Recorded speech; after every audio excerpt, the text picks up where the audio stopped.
आधी आजचा जो हा पुरस्कार आहे, आतापर्यंत अनेक पुरस्कार मिळाले, पण इतक्या दिग्गज लोकांच्या बरोबर हा जो पुरस्कार मिळतो मी खरोखर भाग्यवान समजतो. कारण एक काळ असा होता की आमच्याकडे बघताना बरेचसे महाराज मंडळी असं वाटायचं, एक काळ होता. पण तीच मंडळी नंतर भजन ऐकल्यानंतर असा एक काळ आला की नमस्कार होतो त्यांच्याकडे.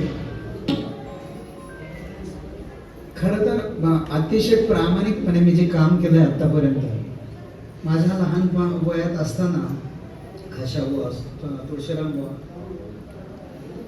हरिभक्तीपरायण धंडा महाराज, त्यांचे वडील, सर्वांच्या मी कीर्तनात म्हटलेलो आहे. तुम्हाला एक मी अपेक्षा तुमच्याकडे केली आहे, ती पण होईल काही दिवसांनी. म्हणजे त्यांचे चिरंजीव, त्यांच्या कीर्तनात मला चाल एखाद्या दिवशी म्हणण्याचा जो योग आला, म्हणजे 4 पिढ्या. आणि आजचा जो पुरस्कार आहे स्वर मार्तंड, हा जो पुरस्कार स्वर मार्तंड हा जो शब्द माझ्यासाठी वापरला तो अक्षरशः मला खरंच जड वाटतो. तो यासाठी जड वाटतो की संगीत मार्तंड पंडित जसराजजी माझे गुरुजी, मी ज्यांच्याकडे त्यांना संगीत मार्तंड म्हणायचे ना. मी काय त्यांच्या म्हणजे योग्य ते बरोबर जाऊ शकत नाही अशी माझी प्रामाणिक भावना आहे. आणि तो प्रयत्न कधी कोणी करत पण नाही गुरुच्या बाबतीत. मी नेहमी जमिनीवर राहणारा, मला आवडतं. तुम्हाला अतिशय धन्यवाद देतो योगराज महाराज की तुम्ही या पुरस्कारासाठी मला बोलवलं. आणि मला माहिती आहे हा पुरस्कार काही मला मिळालेला नाही, हे माझं गाणं, जे भजन मी प्रामाणिकपणे केलंय त्याचा हा गौरव आहे. तर मी एक रचना सादर करतो. आणि सगळ्यात महत्त्वाचं, अनेक संतांच्या मी रचना गातो प्रत्येक कार्यक्रमात, पण एक संत असे आहेत की त्यांची रचना प्रत्येक भजनात म्हणावीच लागते. असे नाथ बाबा, नाथ महाराजांची रचना की गवळण म्हटल्याशिवाय भजनच पूर्ण होत. आणि या पैठणच्या वारीमध्ये मी सकाळी ते 9ला सुरू करायचं भजन ते रात्री 2 वाजेपर्यंत, या फळावर त्या फळावर त्या फळावर, आणि 1000-2000 लोक ह्या फळाच्या तिकडे तिकडे तिकडे अशी भजनं केल्यामुळे मी अनेक चाले निर्माण करू शकतो. माझी जिद्दच असायची सकाळी गायलेलं भजन दिवसभरात कुठे गायचं. बाकी रामकृष्ण हरीचा जरी राग असेल तरी तो परत डबल येऊन द्यायचा. ही सगळी नाथ महाराजांची कृपा आहे. शेवटची रचना.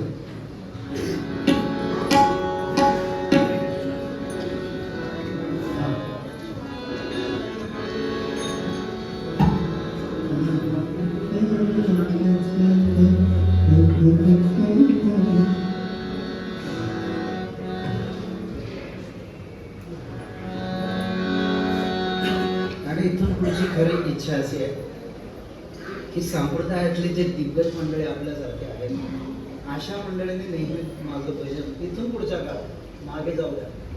इथून पुढच्या काळात तुम्ही नक्कीच ऐकावं. ही शेवटची भावना आहे चांगली.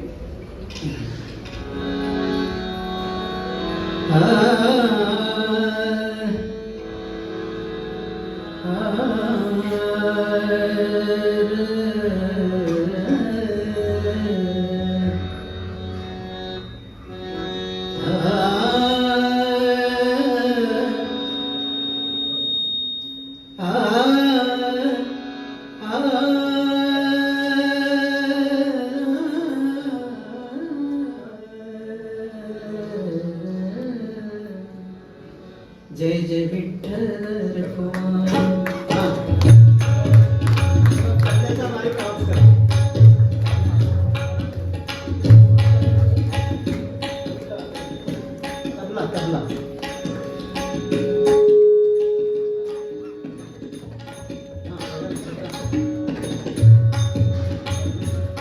जय जय विठ्ठल रखुमाई, जय जय विठ्ठल म्हणा. हा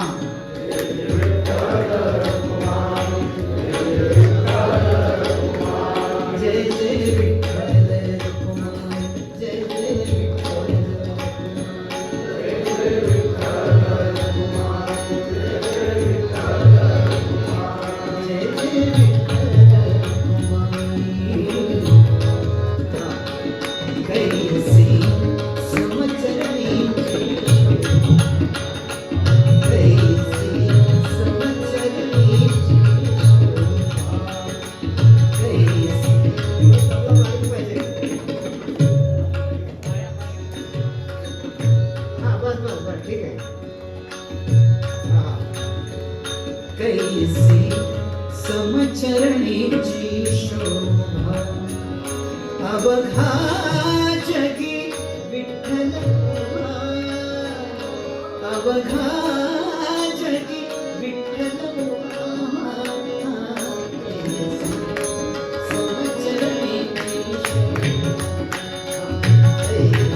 जिकडे पाहे तिकडे दिसे, जिकडे पाहे तिकडे दिसे,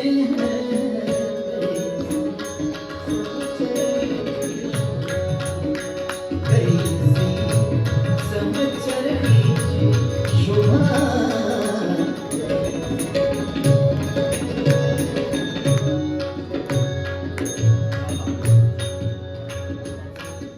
पाहते पाहते पहाडिया माझारी, पाहते पहाडिया माझारी, पाहते गेले पाहण्या परी, पाहते गेले पाहण्या परी.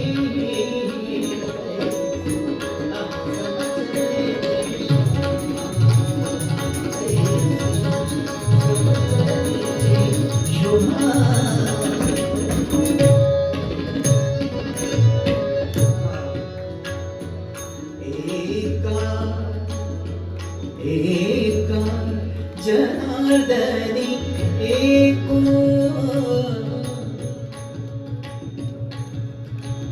एका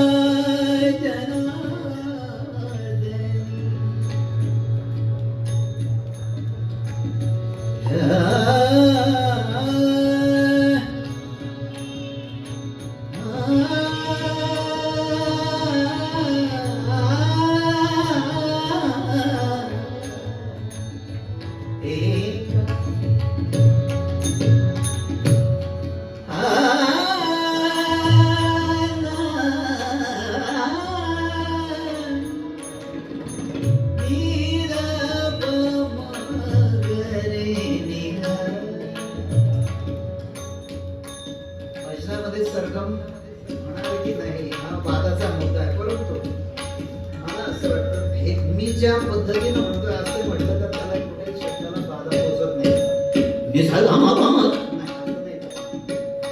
आपण त्याला शब्दाला काय म्हणायचं आहे. हा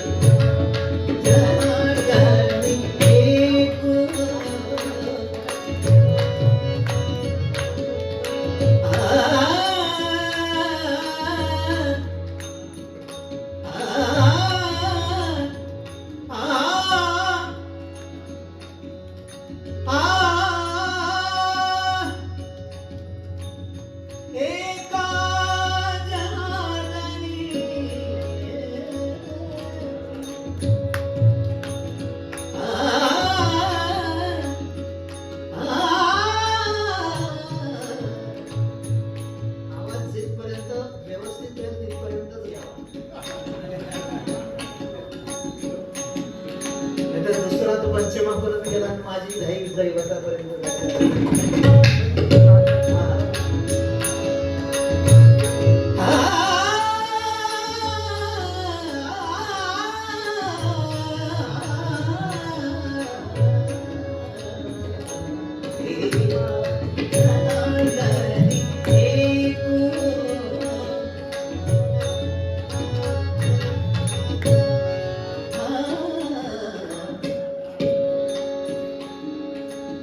Ah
जय जय विठ्ठल रखुमाई. आता काय आहे? कोणाचा आवाज कसा कोणाचा आवाज कसा फक्त सुरात म्हणा. जय जय विठ्ठल रखुमाई. जय जय विठ्ठल रखुमाई. जय जय विठ्ठल रखुमाई. जय जय विठ्ठल रखुमाई. जय जय विठ्ठल रखुमाई. जय विठ्ठल रखुमाई.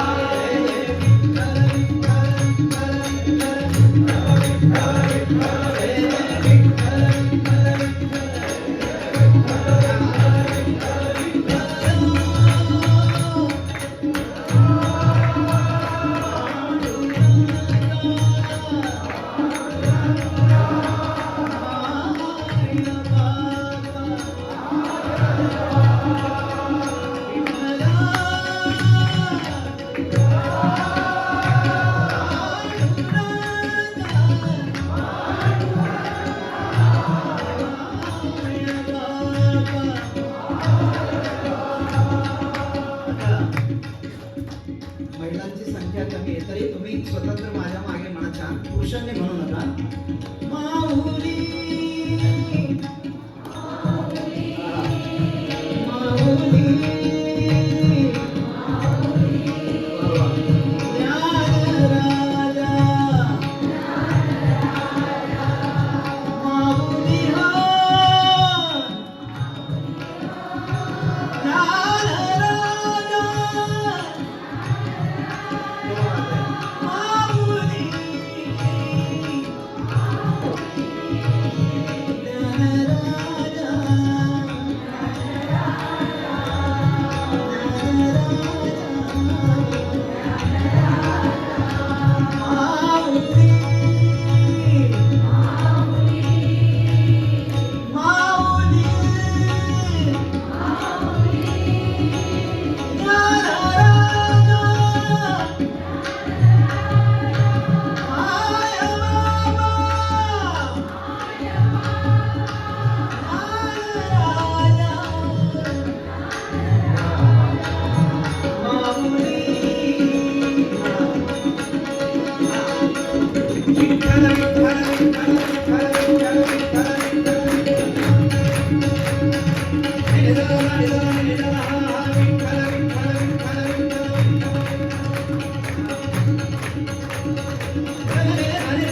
चांगलं गाण्यासाठी. पण खास करून आज श्रोत्यांनी जो कोरस दिलाय त्याला तोड नाही.